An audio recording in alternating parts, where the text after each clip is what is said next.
এই যে ভারতে এত অত্যাচার, ফিলিস্তিনের মধ্যে কান্না, আমার তো অন্তর বলে রসুলের ১৫০০ বছর আগের ভবিষ্যৎবাণী, গজওয়ায়ে হিন্দ, ভারতের সাথে এক বিশ্বযুদ্ধ হবে। আমার তো মনে হয় মুসলমানের এই রক্ত নীতি নিতে যুদ্ধ লাগবে ভাব, সূত্রপাত শুরু হয়ে যাচ্ছে।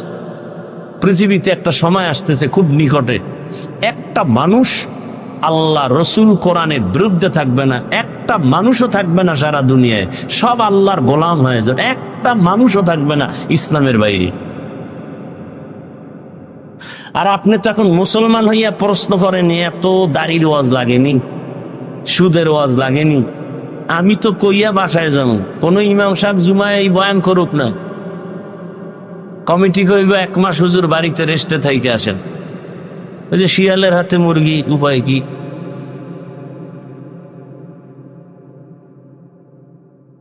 এরপরও ঘুরে ফিরে হুজুরের দোষ, হুজুরে জাতির জন্য বোঝা। দেখেন নাই যে হুজাইফা সাহেব বয়ান করে গেল নারীদের বিষয় নিয়ে, নারীরা অধিকার চায় সমান। এমনি পাগল, আরো যদি মাথা খারাপ।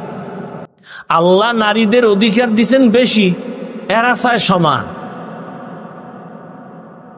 তার মার একটারও ঠিক নেই। পৃথিবীর কোন ধর্মে নারীর সম্মান পুরুষের থেকে বেশি দেয় না। হিন্দুদের ধর্মের কিতাব দেখেন, নারীদের উপরে জুলুম করছে। খ্রিস্টানদের কিতাব খুলেন, নারীদের উপরে জুলুম। ইহুদিদের ধর্মের কিতাব খুলেন, নারীদের উপরে জুলুম। একমাত্র ইসলাম নারীর সম্মান বাড়িয়েছে, আর কোন ধর্মে বাড়ায় নাই। এটা বুঝে না। বাবায় মারা গেলে সম্পদ ছেলে যা পাবে, মেয়ে পাবে তার অর্ধেক। এই মাথা গরম হয়ে গেছে, আমরা অর্ধেক পাবো। এখন এই আল্লাহর বান্দিকে কে বুঝাবে যে তুমি ভাইয়ের অর্ধেক পাইয়াও ভাইয়ের থেকে তুমি 10 গুণ বেশি পাইছো? এটা কেমনে বুঝে? বুঝার মেমোরি নাই। আর ওদের লগে তাল দিতে আছে আবার মহিলাগো লুচ্চা, চরিত্রহীন লম্পট। এরা তাল দিয়ে জেনা করবে, নারীদেরকে ভোগের সামগ্রী বানাবে। এই জন্য এরা তাল দিয়া এদের বাইরে নামায়। ইসলাম অধিকার দেয় না, আসো আমরা রাস্তায় তোমাদের অধিকার দিব। রাস্তাঘাটে অবাধে চলবে, মেয়েরা ওড়না পড়তে পারবে না, যদি ইচ্ছা করে পরে পড়লো। বাবায় যদি জোর করে, মেয়ে যদি ক্লেম দেয়, অভিযোগ দেয় বাবার বিরুদ্ধে, বাবা আসামি। এই হলো আমি ইমান আমলের। সোনার বাংলার তাজা খবর শুনাইতেছি, ইন্ডিয়ার না। মেয়ে যদি বলে আমি ওড়না পরব না, বাবার চাপ দিয়ে পরানের অধিকার নাই। এটা সোনার বাংলার কথা। আপনারা তো মনে করেন ইসলাম কায়েম হয়ে গেছে না? ইসলাম কায়েম হয়ে গেছে।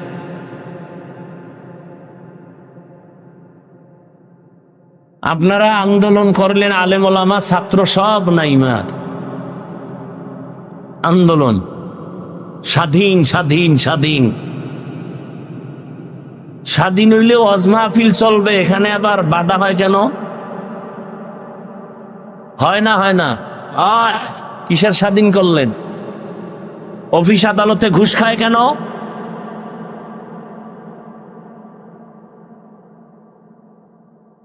ধান্দাবাজি চান্দাবাজি চলে কেন? নোংরা রাজনীতি ধ্বংস করে দিছে দেশ আর জাতিকে। কেমন রাজনীতি? রাজনীতি মানে নীতির মধ্যে রাজা, মানে এর থেকে পবিত্র নীতি নাই। আর এটা এত নোংরা, তুমি আইলে আমার ফলাই তৈব, আমি আইলে তুমি ফলাও, গাড়ি রেডি রাও দোনো দল। কি এক রাজনীতি, কি আশ্চর্য বিষয়! এই রাজনীতির থেকে নোংরামি বন্ধ করতে হবে। বন্ধ করার জন্য সুন্দর চরিত্রবান লোক লাগবে। পৃথিবীতে শ্রেষ্ঠ চরিত্রবান রসুলের আদর্শওয়ালারা। রসুলের আদর্শ থেকে আর পবিত্র আদর্শ পৃথিবীতে আর কি আপনাদের জানা থাকলে বলেন, থাকলে বলেন, আমি নবীরটা বাদ দিয়ে তারটা নিব। বলেন, কেউ যদি দাঁড়ায় বলতে পারেন, বুঝাবার জন্য বলছি যে হাফিজ ভাই, রসুলের আদর্শ থেকে আরো সুন্দর আদর্শ আছে শেখ মুজিবুর রহমানের ভেতরে। কেউ না নিলে আমি নিব, নবীরটা বাদ দিয়ে শেখ মুজিবেরটা নিব। কেউ যদি দাঁড়ায় বলতে পারো জিয়াউর রহমান সাহেবের মধ্যে রসুলের থেকে ভালো আদর্শ আছে, আমি রসুলেরটা বাদ দিয়ে তারটা নিব, বলার মতো শক্তি আছে কোনো মুসলমানের? এক কথায় জবাব, পৃথিবীর সবার আদর্শ না পাক, একমাত্র মদিনার রসুলের আদর্শ পাক। অন্যদের আদর্শ না পাক কেন? আব্রাহাম লিঙ্কনের আদর্শ না পাক, লেনিনের আদর্শ না পাক, কালমার্সের আদর্শ না পাক, প্লেটোর আদর্শ না পাক, একমাত্র রসুলের আদর্শ পাক। অন্যদেরটা না পাক কেন? ওদের দেমাগ না পাক। মদ পান করলে দেমাগ ঠিক আছে? সব না পাক, খায় না পাক। রসুলেরটা পাক কেন? রসুলের ঘাম পাক। রসুল 63 বছর হায়াতে একটা মিথ্যা কথা বলেননি, জীবনে কাউকে একটা গালি দেন নাই। হাজারো গালি দিছে মানুষ, রসুল জবাব দেন নাই। দু চোখ গরম করে রসুল কোনোদিন কারো দিকে তাকান নাই। সেই রসুলের আদর্শ মক্কা নগরীতে যখন মানুষ ধরল, সেই মানুষ ছিল লম্প, চরিত্রহীন। রসুলের আদর্শ ধরা মাত্র দামি হয়ে গেল। আল্লাহ ঘোষণাপত্র পাঠায় দিয়ে বলেন এরা জান্নাতি, দুনিয়াতে থাকতেই ঘোষণা জান্নাতি। রসুলের বেতের বাড়ি লাগছে শুধু আদর্শ। 1500 বছর পরে আজকে বাংলাদেশের হালাত, কেউ কান্দে কেউ দৌড়ায়। রসুলের আদর্শ যার কাছে আছে তারা এখন বাদশাহ। চেয়ারম্যান সাহেবের চেয়ারের মেয়াদ শেষ, এমপি সাহেবেরটা শেষ, কোরআনওয়ালার চেয়ারের কোনো মেয়াদি নেই। শেষ কিসের? এ সম্মানকে দিছেন। আর কিছু সম্মান টাকা দিয়ে কেনা হয়। টাকা দিয়ে সম্মান কিনলে প্রথমে ফুলের মালা, ফাইনালে জুতার মালা। আর আল্লাহর দেওয়া সম্মানের অবস্থা কি? দুনিয়ায় বাদশা, আখেরাতেও বাদশা। এই বয়ান আর ভাল লাগে না। হুজুর রাজনীতি শুরু করলেন, কেমন পেছে ফালাইছে। মনে হয় মুসলমান হইয়া কোরআন হাদিস শিখা আলেম হইয়া একটা কঠিন বিপদে উঠছে। কঠিন বিপদ।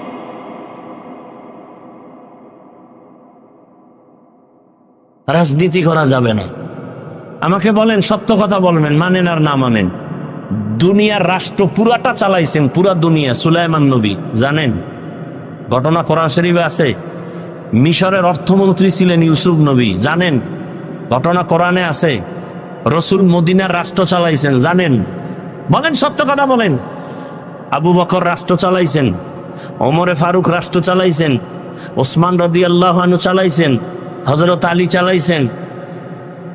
কেন বলেন ইসলামে রাজনীতি নাই? কি বুঝাতে চান?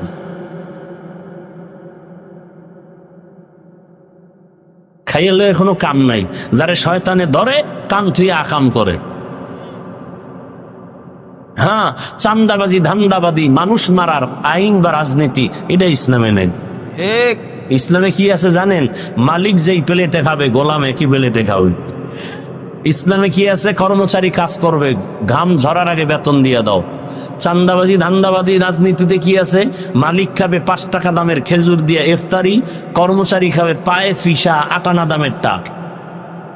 আর আন্দোলন করবে বৈষম্য কমাও। মাইকে চাপাবাজি করবে, কেউ খাবে কেউ খাবে না, তা হবে না তা হবে না। ওদিক দিয়া টাইম মতো কর্মচারীর বেতনটা দেওয়া হবে না। এরা কাজ কইরা রাস্তায় মিছিল দাও, পুলিশের ভিডা খাও, এরপর কিছু বেতন নাও। আমি বানায় বলতেছি, ইসলাম এগুলো পছন্দ করে না। বর্তমান বাংলাদেশে হুজুর, মাওলানা, বর্তমানে বাংলাদেশের ইউনিয়ন চেয়ারম্যান আছে, জানা আছে আপনাদের? আলেম আলেম, খবর নেন। ওদের ইউনিয়ন বেহেশতের বাগান, খবর নেন। এদেশের জাতির দায়িত্ব যদি আলেমের হাতে চলে যায়, কিছু হোক বা না হোক, চুরি হবে না, দুর্নীতি হবে না, জুলুম হবে না। কত আর না পাক খাবেন? খাইতে খাইতে তো পেট ভরছে, আর কত? এরপরে যদি সোজা না হন, ওই ভূমিকম্প হয়ে থাইল্যান্ডের অবস্থা দেখছেন কয়েকদিন আগে, মায়ানমারের অবস্থা, বাংলাদেশ একটা বাড়ি মারলে শেষ। তবে বাঙালি একটু শক্ত, খুব শক্ত, তাই তো করোনায়ও এগো ঘাড় নত করা যায়নি। গোটা দুনিয়া নত হয়ে গেছে, বাঙালি নত হয় না। আগের সুদ করে এখনো সুদ খায়। আগের ঘুষখোর এখনো ঘুষ খায়। জাতির কপাল কত খারাপ। এই 20,000 টাকা কন্টাকে 8 ঘন্টার ডিউটি নিয়েও ঠিক মতো 8 ঘন্টার ডিউটি করে না। ও জাতি, তুমি সরকারের কন্টাকে যদি 8 ঘন্টার ডিউটি করে 20,000 নাও, তুমি 1 ঘন্টার টাইম যদি পাস করে আসো, তোমার 1 ঘন্টার বেতন হারাম। হারাম। আসেন এবার, হুজুরেরা যে ইমামতি করে মসজিদে, ডিউটি কয় ঘন্টা? সত্য কথা বলেন, কয় ঘন্টা? বেতন কত? ঠাডা ভরা এমনি কি কইতাম, ঘন্টায় 60 ঠাডা ভরা দরকার। এর থেকে জুলুম আর কি হতে পারে এই জমিনে? একই সম্মানে রাখে, রিমান্ডে রাখে, রিমান্ডে। জহুরে ছিল না হুজুরে, একজনে হুজুর গেছিলেন কোন? হুজুর কয় তুই কে? আমি রিক্সার ড্রাইভার। এত পাওয়ার? 5 টাকা বেতন দেই মাসে। পাওয়ার মানি? এরকম বেয়াদব আছে না নাই? তাহলে বলেন তো, 6,000 7,000 বেতন দেন আর গাধার মতো হুজুর বাড়ি যাইতে পারে না। অ্যাপ্লিকেশন দেওয়া লাগে সভাপতির কাছে, কারণ সভাপতি সমাজের বড় নেতা, এর কাছে লিখিত দিতে হইব আমি 2 ওয়াক্ত নামাজ পড়াবো না। আফসোস। একদিন দেরি হইলে ইমাম সাহেবের জিজ্ঞাসা করতে করতে একটা রিমান্ড শুরু হয়ে গেছে। দেরি হইল কেন? কইছিলেন? আরে কত উল্টা পাল্টা ব্যবহার, সালাম কালাম তো নাই। ওই যে শুরুতে বলছি, মোহাম্মদের উম্মত হওয়ার কারণে বাঁচলেন, নাইলে উপায় আছিল না। তবে সীমা লঙ্ঘন করলে গজব নেমে আসবে জমিনেই, মরার আগেই। 2টা অন্যায় করলে শাস্তি মরার আগে হবে। কয়টা অন্যায়? একটা অন্যায়ের নাম জুলুম, আর একটা অন্যায় মা বাবার সাথে বেয়াদবি। জুলুম 3 প্রকার: আল্লাহর সাথে জুলুম, নিজের সাথে জুলুম, অন্যের সাথে জুলুম। আল্লাহর সাথে জুলুমের নাম শিরিক। এই জুলুম করলে বিচারটা দুনিয়াতেই হবে, মরার আগে। আল্লাহ আমাদের সব ভাইকে হেদায়াত দান করুন। কোন কথার এখানে ঢুকছি মনে আছে? নাই, শেষ। প্রত্যেকটা মুসল্লির জন্য ইমাম হলো দায়িত্বশীল। কমিটির দায়িত্ব শুধু মসজিদ মেরামত করার, মুসল্লিদের কোনো দায়িত্ব কমিটির উপরে নাই। ইমামের দায়িত্ব কমিটির উপরে নাই। কমিটি শুধু দায়িত্ব পালন করবে মুসল্লিরা যেন নামাজে কষ্ট না পায়। এসি সাইরা দাও, ফ্যান সাইরা দাও, জায়গা যদি বাড়ানো লাগে বাড়াও। একথা বলা যাবে না, এই মসজিদ আটকায় তুমি এসি বন্ধ করবো, বাইরেও। মসজিদ কার ঘর? আপনি বাধা দেন কেন? এই সব কিছুর মূলে একটা মেডিসিনের অভাব। এই জন্য বয়ান শুনি ঠিক, কামে লাগাই না। সেই মেডিসিনের নাম তাকওয়া। ইয়া আইয়ুহাল্লাযীনা আমানুত্তাকুল্লাহ। আল্লাহ তাআলা বলেন, ও মুমিন, আল্লাহকে ভয় করো। কাকে? আল্লাহকে ভয় করো। কেমন ভয়? ভয় করার মতো ভয় করো, হক আদায় করে। সাহাবায়ে কেরাম চিন্তায় পড়ে গেলেন, ইয়া রাসূলুল্লাহ, আল্লাহ যত বড়, ওই পরিমাণ ভয় আমরা তো হক আদায় করে পারবো না, কোনো বান্দাই পারবে না। নবীও পেরেশান, সাথে সাথে জিবরাইল হাজির। নবীকে গিয়া সান্ত্বনার বাণী শোনা দেয়, সাধ্য মতো ভয় করলে হবে, আমার হক আদায় করে ভয় করার কোনো প্রয়োজন হবে না। সাধ্য মতো ভয় করো, ইত্তাকিল্লাহ মাস্তাতাতুম। সাধ্য মতো আল্লাহকে ভয় করো। এখানে আপনারা যারা হাজির হয়েছেন, আমি যদি জিজ্ঞাসা করি আপনারা কারা কারা আল্লাহকে ভয় করেন, এখানে প্রত্যেকটা মানুষ দোনো হাত উঠায় দিবে, দিবে না? কিছু চালাক পারলে পাও আলগি দিয়ে দিবে, বলবে আমরা 4 হাত পায় আল্লাহরে ভয় করি, বুজুর্গ থেকে বেশি ভয় করি। অথচ নামাজ নাই, রোজা নাই, তেলাওয়াত নাই, সুদ খায়, ঘুষ খায়। যে নামাজ পড়ে না সেও বলে আল্লাহকে ভয় করি। পর্দা করে না বলে আল্লাহকে ভয় করি, হারাম খায় বলে আল্লাহকে ভয় করি। আসলে আমি নামাজ পড়িয়াও বলি ভয় করি, রোজা রাখিয়াও বলি ভয় করি। আসলে আল্লাহর ভয় কি জিনিস এখনো পর্যন্ত তার হাকিকত আমাদের সামনে আসে নাই। একটা সন্তান মা বাবাকে ভয় করে, তার প্রমাণ কোন সন্তান মা বাবার সামনে অন্যায় করে না, বেতের বাড়ির ভয়। একটা ছাত্র শিক্ষকের ভয় করে, প্রমাণ বেতের বাড়ির কারণে ভয়ে অন্যায় করে না। ঠিক এ জমিনের মধ্যে যেই বান্দা বান্দি আমার আল্লাহকে ভয় করবেন, ওই বান্দা বান্দি আল্লাহর আযাবের ভয়ে কখনো গুনাহ করবে না। हर के दारत खौफ हक़दार दिल मदम जन्नतुल मअवा देहद बो राम काम जुज़बा हक़ची ज़े मग़ाज़ इंसो जा फज़ले उआ मस्ते दर जुमला जहां। আপনারা কি এখন ঘুমাবেন? কেউ মোবাইল আবিষ্কারের পরে রাতে কেউ ঘুমায়? বোকারা ঘুমায়, বোকা। বুদ্ধিমান ঘুমায়। এরা সবাই তাহাজ্জুদের টাইমে মোবাইলের হক আদায় ব্যস্ত। কি যদি আল্লাহ উসিলায় মাফ করে? সেদিন এক সোরার ঘরের সোরা এসে ছবি তুলতে আমার সাথে, এই হাতটা ঘাড়ের উপর দিয়া খজুর এদিক, যদি আল্লাহ উসিলায় মাফ করে।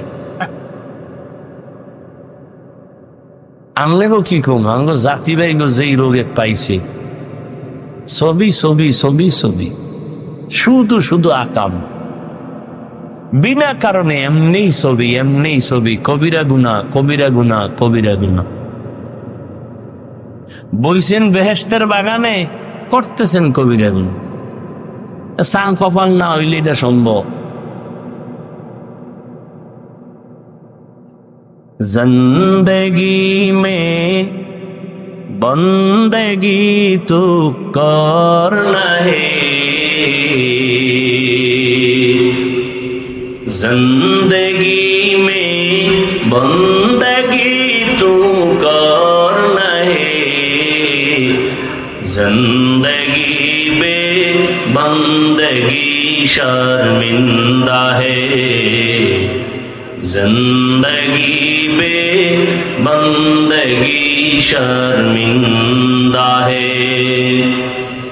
दुनिया में हो दुनिया का तलबगार न हो, बाजार से गुजर हो खरीदार न हो।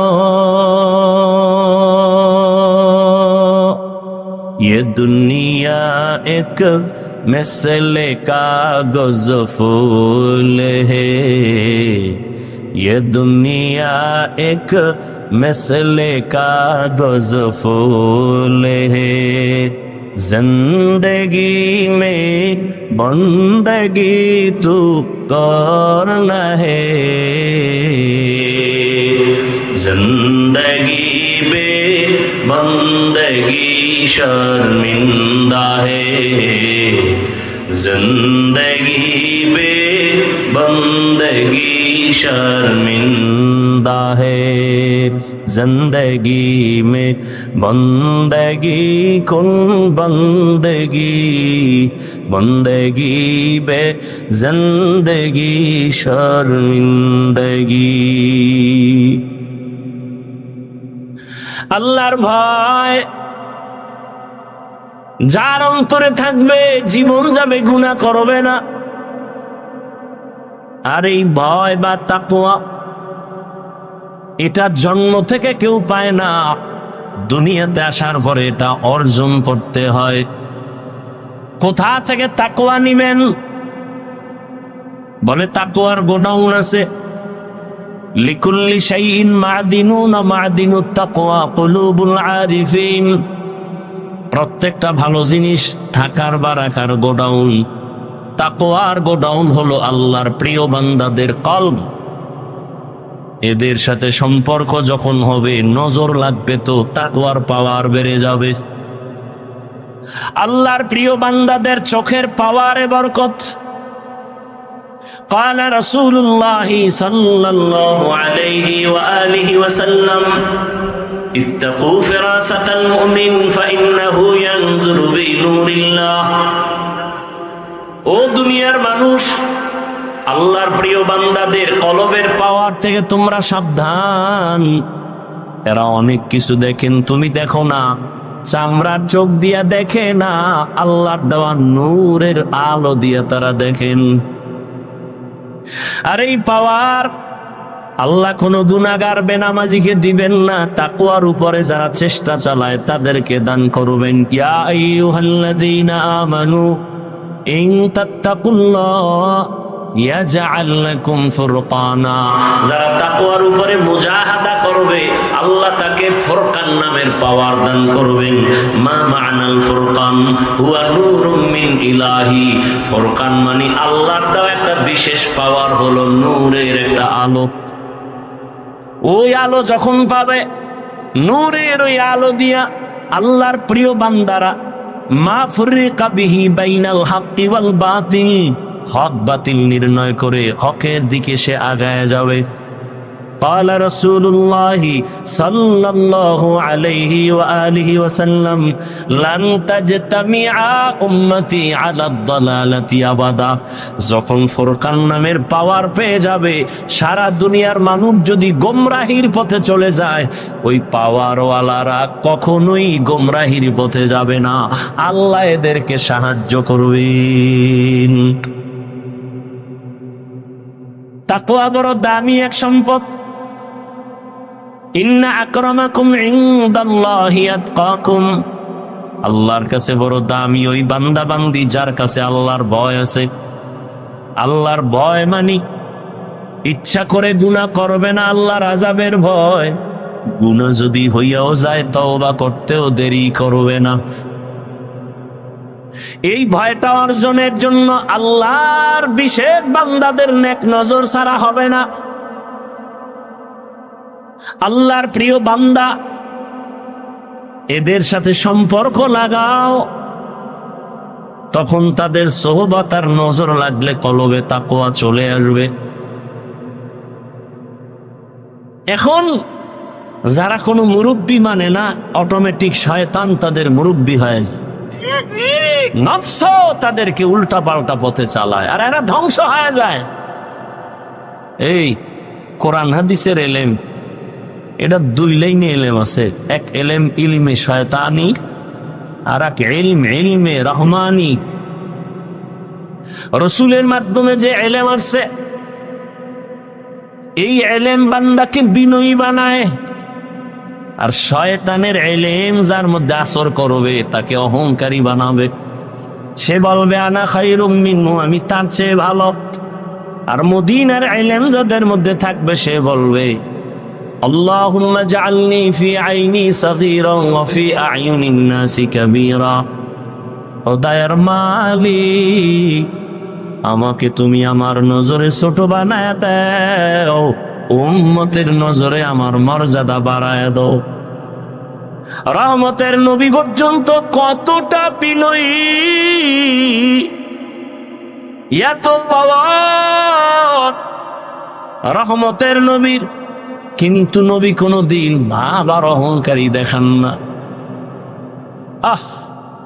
নবী একদিন বসে আছে, এই উঠা বসা করেন কেন, কি ব্যারামটা কি বলেন তো? কথা কই আমি, কষ্ট হয় আমার, কি মোনাজাত দিয়ে দেব? হ্যাঁ, এত বুদ্ধি লেগে ঘুরেন কা? মুসিবত। ওই যে নফসরে মুরব্বি বানাইছে, তো মনে কইছে বইছে, নফসে কইছে উঠ, উঠে গেছে।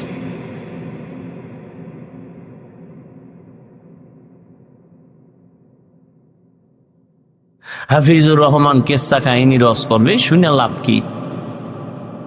বাস একটার পর একটা অন্তরের মধ্যে বাড়ি ধাক্কা দিয়ে দিয়ে একে দূরে সরাচ্ছে। এর রস শুনলে কি হবে? তোমার দ্বারাই জাতির কি হয়েছে বলো? ওই বেটা, চরমনাইয়ের দ্বারা দেশে কি হবে? তোর দ্বারা কি হয়েছে? তাবলীগের দ্বারা কি হবে? তোমার দ্বারা কি হয়েছে বলো? চরমনের কারণে বরগুনার ফিসাব, বরগুনার ফিসাবের কারণে আমার দাদা ভিন্ন লাইন থেকে দিনের পথে, আমার বাবা দিনের পথে, আমরা 3 ভাই আলেম হইছি। অবদান তো চরমনের সোহবা। চরমনের কারণে, তাবলীগের কারণে, কওমির কারণে, দেওবন্দীদের কারণে লক্ষ কোটি জেনারেল লাইনের চোর ডাকাত মদিনার পাগল হয়েছে। আসতে বলেন কেন? ইমান দুর্বল না? একটা লোক দাঁড়ায় বলে চরমনের দ্বারা কি কি ক্ষতি হয়েছে এই দেশে ইসলামের, বলেন বলেন না, সব গেছে গিয়া বাহাদুরি। চরমনের কারণে এই দেশ ইসলামের কি ক্ষতি হয়েছে আমাকে একজনে দাঁড়ায় বলেন। আমি এখন থেকে বিরোধিতা শুরু করবো, একজনে বলেন দাঁড়ায়। তাবলীগের কারণে ইসলাম ও মুসলমানের কি কি ক্ষতি হয়েছে বলেন। হয়েছে ভাই, সত্য কথা বলেন না কেন? কওমি মাদ্রাসার কারণে কিছু বলেন, তো বিরোধিতা করেন কেন? কি সমস্যা কি? চরমনাইয়ের বিরোধিতা কেন? উজানির বিরোধিতা কেন? তাবলীগের বিরোধিতা কেন? দেওবন্দি কওমির বিরোধিতা কেন? তাদের দ্বারা কি হয়েছে? আপনার দ্বারা কি হয়েছে? আল্লাহ আপনাকে কি বিরোধিতা করার জন্য পাঠাইছে? আপনার আর কাম নাই খাইয়া লই। আল্লাহ হেদায়েত দান করুন। ও আমার যুবক বাবারা, পর্দার আড়ালের আম্মা জান বোনেরা, বৃদ্ধ বাবাজি, এত বয়ান চলতেছে প্রতিদিন, দিন নাই রাত নাই বয়ান আর বয়ান, তাবলীগওয়ালাদের বয়ান, পীর মাশায়েখের বয়ান, বক্তাদের বয়ান, জুমার খতিবের বয়ান।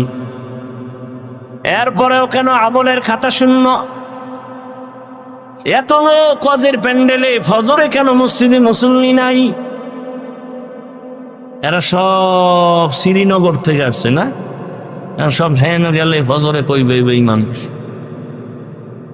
এই মানুষগুলো এই এলাকায় থাকে, ফজরে কেন মাঝে মাঝে ইমাম আর মুয়াজ্জিন ছাড়া কেউ নেই। আবার কিছু নষ্ট মানুষ আছে, বিল্ডিং এর মালিক, ভাড়াটিয়ারা চায় ফজরের সময় মসজিদ গিয়া নামাজ আদায় করবে, মালিক গেট খোলার চাবি দেয় না। তোর বিল্ডিং এ আগুন লাগবে না, কারটায় লাগবে ক?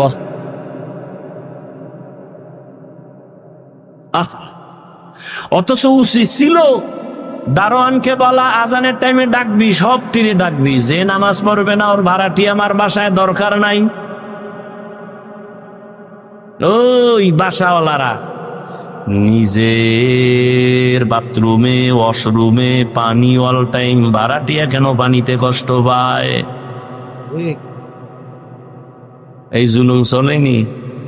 জুলুমের বিচার মরার পরে না আগে? হ্যাঁ, রেডিও ভাইরা আমার, সব কথার মূল পয়েন্ট হলো তাকওয়া নাই, আল্লাহর ভয় নাই। আর আল্লাহর ভয় যার অন্তরে আসবে তার কপাল খুলে যাবে। আর যার অন্তরে তাকওয়া আসবে না, হাজারো বয়ান চলবে, আমি হাফিজুর রহমান কেন, মক্কা মদিনার ইমাম কেন, স্বয়ং রসুল বয়ান করলেও কপাল খুলবে না। যেই রসুলকে এক নজর তাকায়া দেখলে জাহান্নামের আগুন হারাম, কেমন মায়ার নবী আমার, যেই রহমতের নবীর চেহারা মোবারকে নজর দিলে পেটের ক্ষুধা থাকে না। কেমন মায়ার নবী, রাস্তা দিয়ে রহমতের নবী হাঁটেন, মেঘ নবীর ছায়া দেয়, সূর্যের গরম যেন নবীর কষ্ট না হয়। রহমতের নবী যেখানে কদম দেন ওখান থেকে দীর্ঘ বছর শুধু মেশকের ঘেরান। রহমতের নবী যখন হাঁটেন দুপার্শ্বের গাছ নত হয়ে রসুলকে সালাম দেয়। ওই নবীকে দেখার জন্য গর্তের পিপিলিকা আল্লাহর কাছে আরজি পেশ করে, গর্তের সাপ অপেক্ষা করে রহমতের নবীর একবার দেখবে, কিন্তু এই নবীর একবার আর দুইবার না, সামনে বৈশা 13টা বছর দেখছে, বয়ান শুনছে, কিন্তু কত বড় বেঈমান, কালেমা পড়ে নাই। এমন কপালওয়ালা কে জানেন? কে কে দেখছেন নি? কারবা এই কপাল পরার নাম জানেন না? 13টা বছর বয়ান শুনিয়া কালেমা পড়ে না। হাতের মুষ্টির মধ্যে পাথর নিয়ে, এই আব্দুল্লাহর ছেলে বলো আমার হাতে কি? রহমতের নবী বলেন আমি বলতে পারি না। বলতে পারলে কি হবে? চাচা আবু জাহাল বলে ভাতিজা একটা পুরস্কার দিব। কয় কি? বলে এক্ষুনি কালেমা পড়ো। নবীজি বলেন আমি বলতে পারি না। কেন? আমি তো গাইবের মালিক না। গাইবের মালিক কে? তবে নবী বললেন হাতের মুষ্টিতে যা আছো একটু আওয়াজ দাও। নবী কথা বলা মাত্র আবু জাহিল্লার হাতের পাথরগুলো কালেমায় শাহাদাতের আওয়াজ দিল। আবু জাহিল্লা কালেমা পড়বনি, পাথরগুলো মাটির মধ্যে ফালায় বলে ভাতিজা তুমি এত বড় জাদুকর, আগে জানতাম না। এই তুমি আরে নেক দিছো? বলে হ্যাঁ দিছি। কেন? ও আল্লাহ আমার গুনাহ ছাড়া কিছুই নাই, আমার মাত্র একটা নেক, ওই নেকটা দিয়া তো আমি জান্নাত পাবো না। আমার ভাইকে দেওয়ার দ্বারা যদি জান্নাত পায় আমার কলিজাটা ভরে যাবে। আমার একটা নেক তো কাজে লাগাইতে পারলাম। তোমার অন্তরে এত মায়া আর মোহাব্বত যখন আসছে, তোমার মায়া থেকে আমি মাওলার মায়া তো 99 গুণ বেশি। তুমি যখন এই বিপদে একটা নেক দিয়া তারে সাহায্য করে জান্নাতে পাঠাও, তুমি তৃপ্তি পাও। আমি মাওলা কত আদর করে বানাইছি তোমাকে, আমি মাওলা জাহান্নামে কেমনে দিব রে বান্দা? আমি মাওলাও মাহাব্বতের নজর দিয়া তোমাকেও জান্নাত দিয়া দিলাম। ও আমার পর্দার আড়ালের মা বোনেরা, আপনার মতো কত মা কত বোন এখনো আছে, পর্দা করে, নামাজ পড়ে, স্বামীর মাল হেফাজত করে, মোবাইলে সময় নষ্ট করে না। আপনারা কেন পারবেন না? বৃদ্ধ বাবাজি আপনার মতো কত বুড়ারা মসজিদে গিয়ে নামাজ পড়ে, আপনি কেন পারেন না? এখনো তওবা করেন ও মা বোনেরা। জীবনে আর নামাজ ছাড়বেন না, বেপরদায় চলবেন না, মোবাইলে সময় নষ্ট করবেন না, মা বাবারে কষ্ট দিবেন না, স্বামীর মাল হেফাজত করবেন, খেয়ানত করবেন না। বৃদ্ধ বাবাজিও তওবা করেন আর নামাজ ছাড়বেন না, দাড়ি কাটবেন না। ও যুবক বাবা এখন থেকে তওবা করো। জীবনে কত নামাজ ছাড়লা, দাড়ি কাটলা, বেপরদায় চললা। মাওলাকে মনে মনে বলো আর তওবা করো। আর মা বাবার সাথে বেয়াদবি করবা না, শিক্ষকের বদদোয়া নিবা না, ওলামায়ে কেরামের দোয়া নিয়া, পরামর্শ নিয়া নবীজির আদর্শ মেনে চলবা, নামাজ পড়বা, দাড়ি রাখবা, বেপরদায় চলবা না। তওবা করার মতো যদি নিয়ত হয়, খাঁটি নিয়তে দুটো হাত আল্লাহকে দেখায় দাও। আয় আল্লাহ হাতগুলো কবুল করে নেন, তওবা কবুল করে নেন। তওবার উপরে মজবুত হইয়া চলার তৌফিক দান করেন, আমিন। আলহামদুলিল্লাহি রাব্বিল আলামিন, ওয়াসসালাতু ওয়াসসালামু আলা সাইয়্যিদিল আমবিয়াই ওয়াল মুরসালিন ওয়া আলা আলিহি ওয়া আসহাবিহি আজমাইন। ইয়া আরহামার রাহিমিন, ইয়া আরহামার রাহিমিন, ইয়া আরহামার রাহিমিন। রব্বিরহামহুমা কামা রব্বায়ানি সগীরা। আল্লাহুম্মা ইন্নাকা আফুউন কারীম তুহিব্বুল আফওয়া ফা'ফু আন্না। আল্লাহুম্মা ইন্না নাসআলুকা রিযাকা ওয়াল জান্নাহ ওয়া নাউযু বিকা মিন সাখাতিকা ওয়ান নার। ও দয়ার মালিক, আমরা গুনার বোঝা নিয়ে হাত তুলেছি, ওলামায়ে কেরাম, মুরব্বী, হাজী সাহেব, পর্দার আড়ালের মা বোনেরা, চাকরিজীবী, ব্যবসায়ী, যুবক, ছাত্র, মেহেরবানি করে আমাদের জীবনের সব গুনাহগুলো মাফ করে দেন। আয় আল্লাহ, মাহফিল কবুল, এলাকায় শান্তি দান করেন, মা বোনদের আবেদা পর্দাওয়ালা বানায় দেন, সন্তানগুলো নেককার বানায় দেন।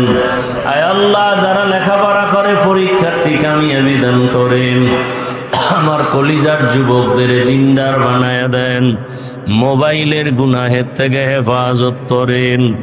আয় আল্লাহ তাআলা, সারা দুনিয়াবাসীকে মাফ করে দেন। আয় আল্লাহ, ফিলিস্তিনের জমিনে কান্নার আওয়াজ,